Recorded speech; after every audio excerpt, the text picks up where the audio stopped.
My name's David Natali. I'm the winemaker at Robert Biale Vineyards.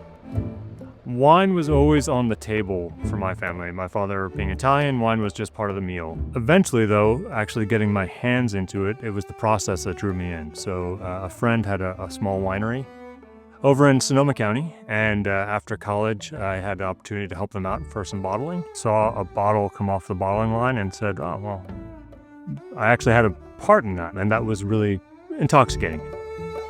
Started dragging hoses through cellars as a cellar rat and learning everything I could from anyone around me, and eventually found myself as an assistant winemaker here in Napa. I got to a point where I wanted to really devote some more studies, formal studies to winemaking, and found my way to a graduate program in viticulture and enology over in southern France and the University of Montpellier, and then in Friuli in northeastern Italy for a year. I think it was really in southern France in particular where you saw some of these old vine vineyards, Grenache, in these little villages outside of town. Really cobbly plots, and these vines are just hanging on, and you taste the wine and you go, that's definitively from that place. And so having that in my head, that European perspective, seeing a producer like Robert Biale focused on these old vines, what these plots of land and what these varieties communicate each year was really enticing. And so when a position at Biale came up, I jumped on it. You can't have an idea that everything is going to be perfect, ever, in winemaking generally. But in old vine vineyards, you really have to embrace that. You have to look at these old vine vineyards as a mosaic and farm them with the intention that they will all come together at the end and they'll all lend their own voice. Some varieties might need a little bit of different hand-holding in the field than others. We might have to adjust them a little differently than some of the Zinfandel vines, but that's okay. That's just part of it. Cover them a little bit more with leaves. Don't leaf them as much or leaf them more, whatever it may be. And what we learned over the years is that in these old vineyards, sprinkling in other varieties really enhances the wine. Winemaking-wise, we start from generally the same standards. High quality of farming, a high standard there, and then everything is sorted meticulously. We're bringing in only the best fruit.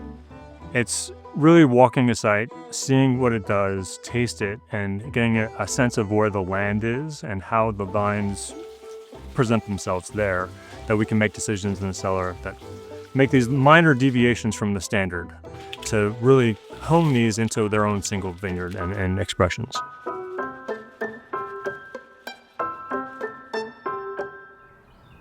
I think vineyards choose themselves as being single vineyard, and you see ones that stand out. And so each of these tell a story. Why is this vineyard from 1920, from 1924, from 1880? Why are they still in the ground? What were the decisions that moved that forward, that allowed that to happen? They have to have a real appreciation for it. To have a winery come in and really respect the vineyard, that speaks volumes to a grower. It is a frustrating grape to grow, definitively. It's hard, and that's part of the charm. It's such a thin-skinned variety prone to many issues in the field. To take it and hone it into something that people really enjoy and people can appreciate. And I think the approach that we have with wine, the way David Natali makes the wines, they're easy to embrace. These wines are just pleasurable. When you pour Zinfandel for someone, people always are impressed by friendly, fruit-driven wine. One of the big reasons why we do what we do is to remind people that Napa can do Zinfandel extremely well because it has this long, deep, rich history here. We carry a flag for varieties that were once the mainstays of Napa.